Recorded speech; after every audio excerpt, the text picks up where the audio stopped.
Hi, I'm Bugsy and I'm a recovering addict. I'm going to be reading just for today, October 4th, 2024, 30-Day Wonder, page 290, basic text, page 50. When we first begin to enjoy relief from our addiction, we run the risk of assuming control of our lives again. We forget the agony and pain that we have known. Many of us have been 30-day wonders. We were desperate and dying when we showed up at our first NA meeting. We identified with the addicts we met and the message they shared. With their support, we were finally able to stop using and catch a free breath. For the first time in a long, long time, we felt at home. Overnight, our lives were transformed. We walked, talked, ate, drank, slept, and dreamed Narcotics Anonymous. Then, Narcotics Anonymous lost its novelty. Meetings that had been a thrill became monotonous. Our wonderful NA friends became bores. Their uplifting NA talk, drivel. When our former friends called, inviting us back for some of the old fun, we kissed our recovery goodbye. Sooner or later, we made our way back to the rooms of Narcotics Anonymous. Nothing had changed out there, we discovered. Not us, not our friends, not the drugs, not anything. If anything, it had gotten worse than ever. True, NA meetings may not be a laugh riot, and our NA friends may not be spiritual giants, but there's a power in the meetings, a common bond among the members, a life to the program that we can't do without. Today, our recovery is more than just a fad. It's a way of life. We're going to practice living our program like our lives depend on it, because they do. Just for today, I am no 30-day wonder. The NA way is my way of life, and I'm here for the duration. I think that sometimes people have a hard time going to Narcotics Anonymous because it does become mundane. It's the same people, same faces, same stories. And at first you get there and you're bright-eyed and bushy-tailed and ready to go. And you might be there a week, 2 weeks, 3 weeks, and you're starting to have a commitment and you're just feeling great about this. But then you realize that you're treading out into water that you're unsure of. And it can be scary.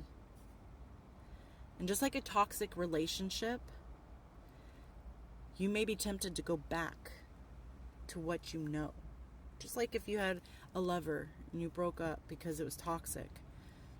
But then you get scared of the world on your own and you go back, even though it's detrimental to your health and well-being, you still go back because it's what you know. Even if it's abusive, even if it's, miserable, you still go back. And that's the same thing with drugs and alcohol. It's a toxic relationship in every sense of the word.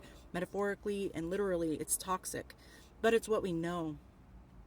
And I think those people who dabble in Narcotics Anonymous, they get bored with the unknown. They get bored hearing the same stories over and over. And they don't realize that the stories you're hearing over and over, each time you hear it, you hear a different part. You focus on a different angle of the story that's being told, and you realize you can relate more and more to the other person. And it can be scary to walk out into the unknown.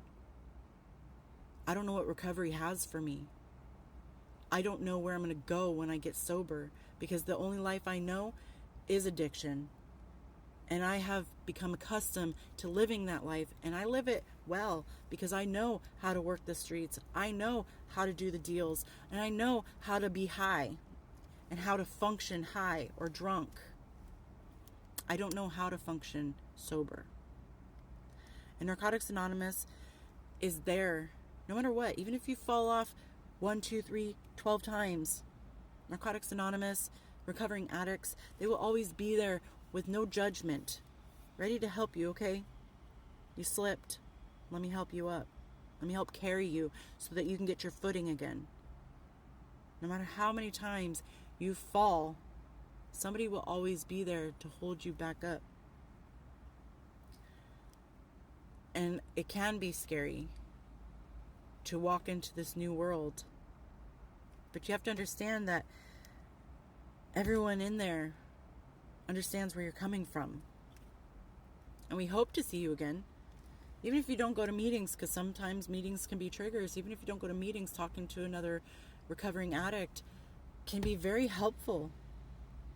Because we've been in your shoes. We understand the toxic relationship between drugs and alcohol.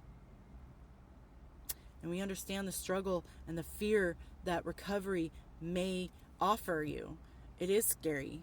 But sometimes we have to be grateful for the mundane life, the monotonous of everyday life, getting up, going to work, coming home, having a shower, eating, going to bed, and doing it all over again. But in recovery, we need structure, we need routine. That is going to keep you sober, that's going to keep you clean. And I don't know why I keep rhyming, but whatever. But just try it.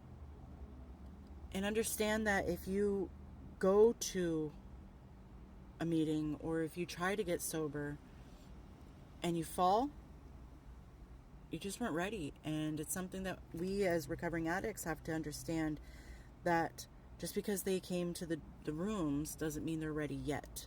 But they're gearing up to be ready. And that's okay.